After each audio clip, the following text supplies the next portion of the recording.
又係我 A 特黃永森同大家見面嘅時間啦。今集咧就想講下321經典大戰啊，從呢個電視台嘅出場次序啦，同埋嘅安排咧，就睇下啦。我 A 特分析一下邊一個會係電視台將會力捧嘅對象噶。而今日所講嘅主題同呢位朋友仔係有關嘅。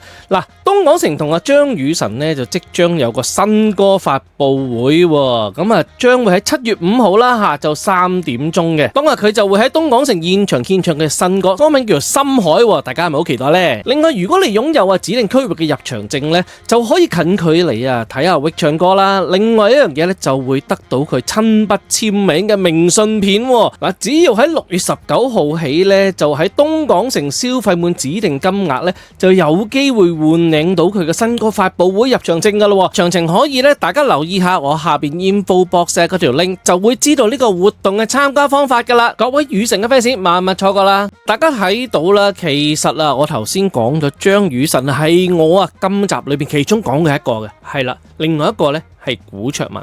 上一集其實我有講啊丁丁啦，係啦，但係啊，根據我所見到嘅嘢呢，我又發現到一樣嘢，就算出場序係啦，會有啲差不多嘅情況，但係有一樣嘢，我哋都要睇翻啲細節位，到底啊有啲乜嘢嘅細節會見到，咦，電視台好重視佢，好俾機會佢，亦都嗱一樣嘢啦，曝光率係好重要啦。第二樣嘢，到底有啲乜嘢新嘅嘢會出呢？嗱，我就會見到第一件事啦。之前古卓文我諗2-3個月前就出咗隻新歌啦。好啦，而家我哋見到另外一位新嘅朋友仔張雨晨啊。嗱，頭先我講過啦，7月5號就會公布佢隻新歌噶啦，係啦，到底佢嘅新歌係咩呢？暫時唔知，不過呢已經會推出一隻新歌，咁即係話呢，佢好快地有新歌出呢，曝光率就一定高嘅。而且張雨晨亦都有個好處，佢就係一個全能嘅音樂人啊，除咗佢係唱之外呢，作曲填詞佢都有一手嘅，所以點解佢咁快就可以出到一隻新歌呢？可能佢之前已經作定咗有一啲噶啦，係啦，咁啊未唱，可能或者想俾人唱嘅都唔知㗎。嗱，因為有好多作曲家、作詞家呢，佢哋一早已經寫定咗有啲籠底啊，係啦，有啲倉底貨喺度，又或者嗱，好似有啲著名作曲家，你有時有冇啲歌啊？都有嘅，我查翻啲睇下以前作咗嗰啲，你睇下啱唔啱啦，都會有咁嘅正機會嘅，未必一定係即刻度身訂做嘅。嗱，不過呢，如果佢自己係一個作曲家，係啦，咁啊當然啦，梗係循住自己嘅風格啊，各方面嘅音域啊，各方面嘅嘢去寫噶啦。其實呢樣嘢亦都係非常之正常嘅噃。再講，如果張雨晨佢想錄隻新歌，因為佢平時你見佢比賽佢嘅performance 啦都好穩定啦，係咪？咁其實啲細節位都做到啦，好多都非常之細緻啦。所以有一樣嘢，你入到錄音室，如果你個 performance 好穩定嘅，係啦，亦都係 perform 到你之前一路以來好 steady 嘅水準嘅，係啦，唔會好多走音啊，唔會好多古靈精怪嘅事情發生呢。可能你5-6 剔或者幾剔已經錄到隻歌出嚟㗎啦。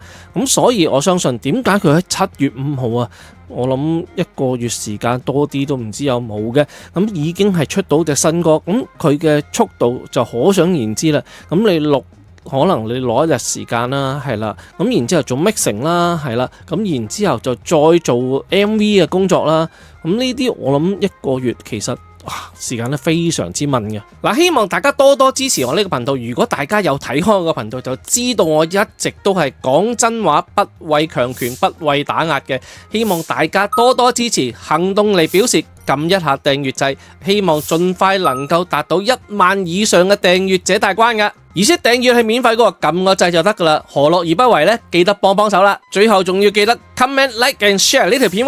如果大家想支持我呢個頻道嘅發展呢，希望大家用 Super Chat 咧，又或者畫面左下角嘅 Pay Me 曲都可以贊助下呢個節目噶。嗱，再講翻古卓文啦，古卓文係我哋中意嘅冠軍啦，佢都要講真句，去到前幾個月呢，先至有第一隻嘅歌曲派台嘅，佢自己個人單曲，佢攞獎到佢真係有歌派台啦，推出啦，都差唔多大半年時間嘅。咁所以因為其實啦，佢呢隻歌呢就係有少少跳唱嘅歌曲啦，可能MV各方面嘅 prepare 會比較耐啲啦。咁但係呢，以呢個張雨晨嚟講呢，其實個零兩個月就已經有單曲出呢，就已經今次就睇得出啦，無線對於佢嘅重視程度噶啦。再講翻喺321經典大戰2集裏邊呢，我睇翻個出場序各方面嘅嘢啦，其實第一件事有冇位坐呢樣嘢呢，就已經係其中一個可以知道邊個有機會係受電視台重視嘅。大家睇下張相就知啦。呢張相呢，上一集出過噶啦，解釋俾大家睇有邊啲將會受到電視台嘅重視嘅。見到啦，陳子瑩有份攞住 product 噶啦，周吉佩坐住嗰張電椅添，係啦，拿住 product 嘅。另外譚輝智都坐咗喺度嘅。咁你睇下龍庭都要企後邊啦，陰公。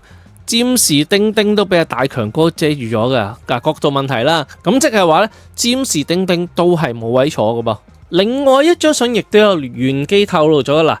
第一個梗係黃渤啦，佢係冠軍啊嘛。另外中意嘅冠軍古卓文啦，再落嚟顏米高都有份。咁金海呢，坐住佢個凳 pan， 我當佢唔知有冇份啦，呢個唔好理住啦。好啦，再落嚟見到又有張雨晨份啦。另外一個呢，就係趙俊成揸住盒紙巾盒啊，但係呢，佢個紙巾盒呢就未有品牌 sponsor 嘅，但係就同陳子瑩一樣啦，都有機會揸到 product， 即係都係受電視台所重視嘅。另外我哋有更加嘅科學化嘅方法呢去解釋呢件事嘅，就係呢個出場次序同埋次數啦。好啦，我哋睇翻2集裏邊呢，有邊啲人出得多嘅，係啦。占士丁丁有2次，張雨晨呢喺第2集有2次，喺第1集有1次。如果我冇數錯的話啦吓，咁古卓文喺第2集出咗2次，譚輝智呢就第2集出咗2次，喺第1集呢就出咗1次。咁好啦，有位坐嘅係邊3位呢？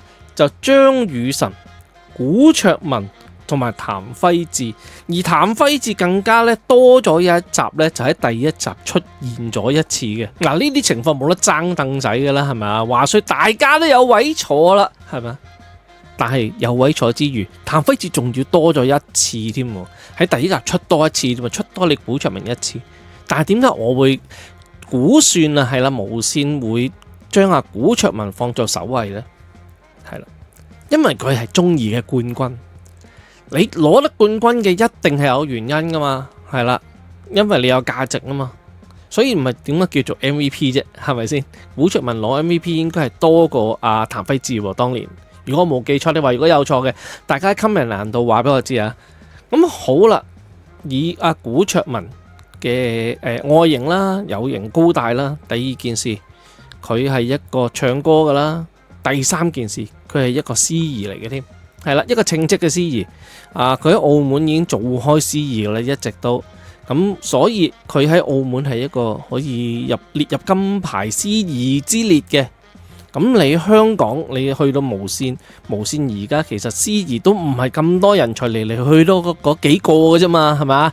咁所以如果有埋古卓文喺度，會唔會如虎添翼呢？係啦，多方面有多技能嘅人才，咁梗係電視台梗係中意噶啦。節目嚟到呢度呢，最後我都要同大家呼籲一下嘅，記得 subscribe 我個 channel 啦。我希望盡快達到1萬嘅訂閱者大關㗎，亦都希望如果你哋有機會嘅話 super chat 我啦，又或者熒幕左下角嘅 PayMe 亦都可以贊助呢個 channel 嘅。熒幕嘅右上角有我嘅 IG channel 嘅，記得 follow 埋佢，我都係要人㗎。如果呢條片覺得好嘅話，記得 comment、like and share。下集再見啦，拜拜。